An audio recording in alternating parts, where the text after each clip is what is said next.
The clerk will be operating the timer clock. The timer on the podium there has 3 settings.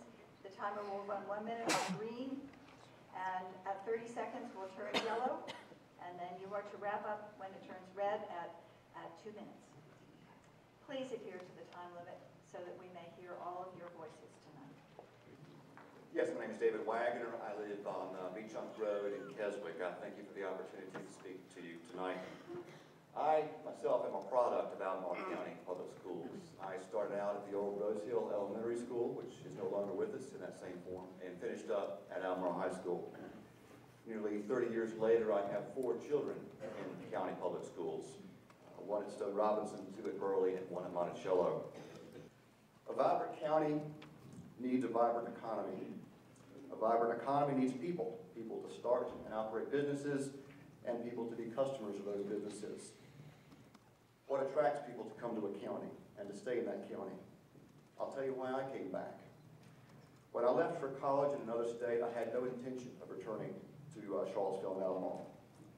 Later, I realized the importance of quality of life and of educational opportunities for the family that my wife and I hope to have. And so I came back. So far, I haven't had a reason to consider going somewhere else. Don't give me a reason to. Thank you.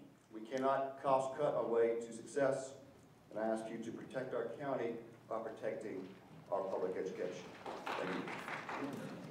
I'd like to take a moment to address the concerns that have arisen out of the most recent economic strife in our community.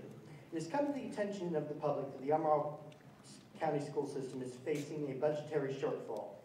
I, for one, find it absolutely unacceptable that such cuts have to be considered within our educational system, and in my personal opinion, you would be hard-pressed to find anyone in their right mind that would.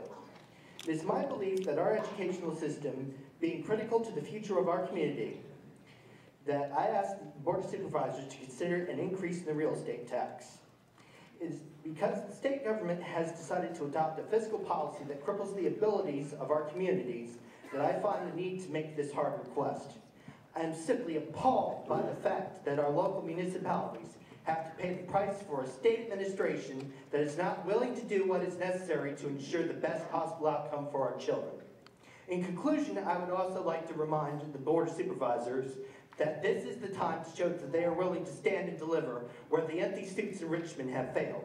For if they don't, then the voters will find someone who will. With that being said, I yield the floor. May God have mercy on your soul.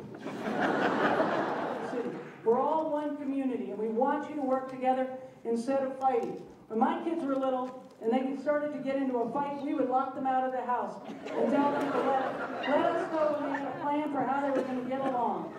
We lived way out in the boonies, so if it was dark or if it was cold or if it was raining, they could come up with a plan with amazing speed. I think we can all agree that right now it's pretty dark and it's pretty cold and it's pretty rainy, and if you're all holed up to come up with a plan, remarkable things could happen to benefit us all.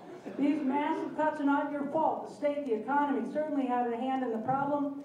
There's a national wave of local control. But local control means local responsibility. The deal has changed. The weight has shifted to the counties. The buck stops here. And it's your responsibility to take care of the fabric of our county and make sure it's not trash. In Albemarle, we asked the WWJD question: what would Jefferson do? Take care of the county, cut everything that's of value to us is false economy. Thank you. My name is Terry Allard. I'm a Brownsville Elementary School parent and the Charlottesville Albemarle Project Director for Kid Alley, a national songwriting program for children. I'm here tonight to request that the Board of Supervisors fully fund the school board's 2010-2011 budget. I understand the decisions you are responsible for making at this time are extremely difficult.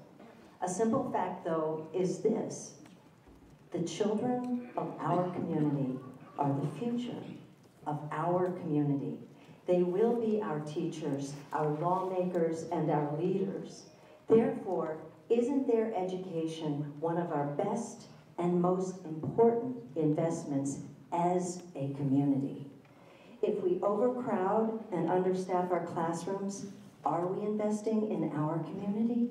If we no longer educate the whole child by eliminating music, art, or physical education in our schools, are we investing in our community? refuse to give our schools the supplies and tools necessary to be successful, are we investing in our community?